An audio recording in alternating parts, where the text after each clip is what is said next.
Hello bachcho, let's read the question. And the question says 1 kg piece of copper is drawn into a wire 1 millimeter thick and another identical piece of a wire 2 millimeter thick. Compare the resistance of these wire. तो इस question को solve करने के लिए जो की concepts use होंगे की कॉन्सेप्ट्स इसमें जो पहला कॉन्सेप्ट यूज होगा कि वो होगा R इजिकल टू हो जाएगा रो एल बाई ए। ठीक। दूसरा दूसरा कॉन्सेप्ट जो यूज होगा वो यूज होगा ये पहला है। जो दूसरा कॉन्सेप्ट यूज होगा वो होगा मास m इज इक्वल टू होता है डेंसिटी। इसको डेंसिटी को अब d से डिनोट कर लेते हैं क्योंकि रो का यूज हो गया डेंसिटी इनटू वॉल्यूम और जो वॉल्यूम हो जाता है वो हो जाता है लेंथ इनटू एरिया। ठीक। तो इन्हीं कॉन्सेप्ट पे ये क्वेश्चन सॉल्व हो जाएगा। तो चलिए अब इस क्वेश्चन को सॉल्व करते हैं। तो हम लोग पहले लेट कर लें। Let R1 be the R1 be the resistance of 1 mm wire and R2 be the R2 be the resistance of 2 mm wire। ठीक। अब अगर हम लोग देखें तो दोनों एक ही केजी पीस को दो में चेंज कर रहे हैं। तो देख लें तो अगर हम लोग R1 के लिए लिखें तो हम लोग क्या लिख सकते हैं यहाँ से क्या लिख सकते हैं 1 केजी मास ये हल्का हो गया 1 kg is equal to mass is equal to density हम लोग मान लेते हैं डी है इनटू लेंथ अगर L1 सपोज कर लें और उसका एरिया A1 सपोज कर लें इनटू A1 तो हम लोग क्या लिख सकते हैं 1 is equal to density D रहने देते हैं लेंथ L1 रहने देते हैं और जो एरिया है उसको क्या लिख सकते हैं pi into R square I R square. तो 1 मिलीमीटर है तो इसका क्या हो जाएगा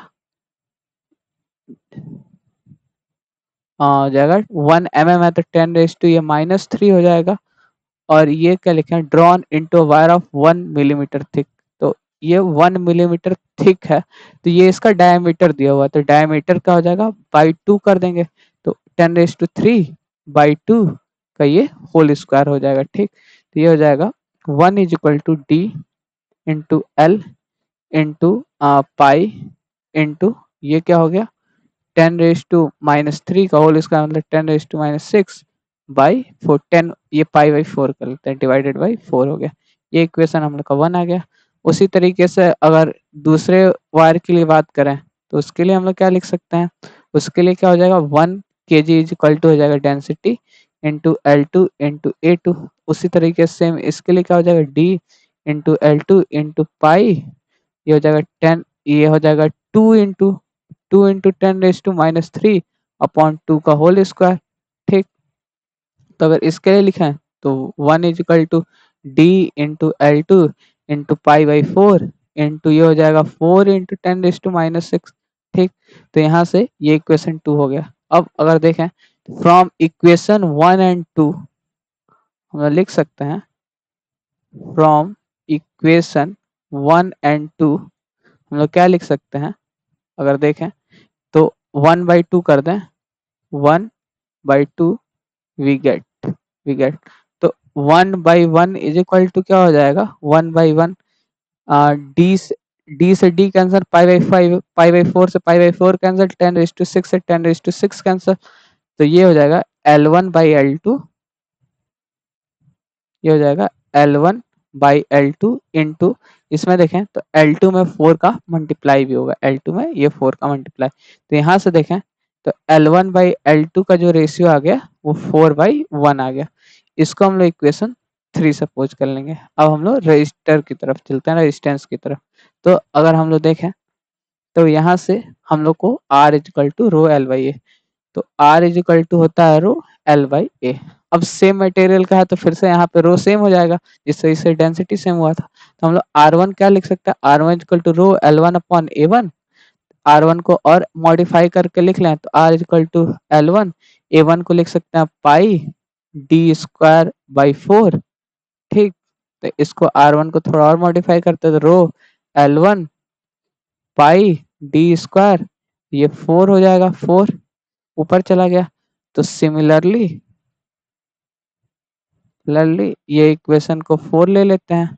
similarly R2 is equal to क्या लिख सकते हैं, 4 पाई L2 अपन पाई, ये डायमीटर है तो ये डायमीटर को कैपिटल डी से शो कर लेते हैं क्योंकि हमने स्मॉल डी यूज कर लिया है, तो इसको कैपिटल डी से कर लेते हैं।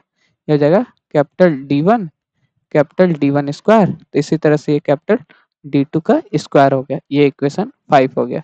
ठीक, तो अब हम लोग फ्रॉम इक्वेशन 4 एंड 5 क्या लिख सकते हैं, अगर देखें तो फ्रॉम इक्वेशंस 4 एंड 5, अगर हम लोग 4/5 करें तो वी गेट 4/5 करें तो R1/R2 क्या आएगा, 4 रो बाई पाई कट गया दोनों में से, तो ये हो जाएगा L1/D1 स्क्वायर इंटू D2/L2। ठीक, ये हो गया अब हम लोग के पास। तो अगर हम लोग क्वेश्चन में देखें तो L1/L2 हम लोग का फ्रॉम इक्वेशन अगर हम लोग पुट कर लें, फ्रॉम इक्वेशन 1 हम लोग R1/R2 इज इक्वल टू क्या लिख सकते हैं, L1/L2 क्या था, सॉरी फ्रॉम इक्वेशन ये 3, फ्रॉम इक्वेशन 3 L1/L2 क्या आ गया था, 4 आ गया था, तो L1/L2 का हम लोग 4 लिख लेंगे और D2 square by D1 square, मतलब कि D2 स्क्वायर डायमीटर क्या दिया हुआ, एक का है 2 इंटू 10⁻³ और दूसरे का है 10⁻³ और इसका होल स्क्वायर हो जाएगा, तो ये कैंसिल हो गया।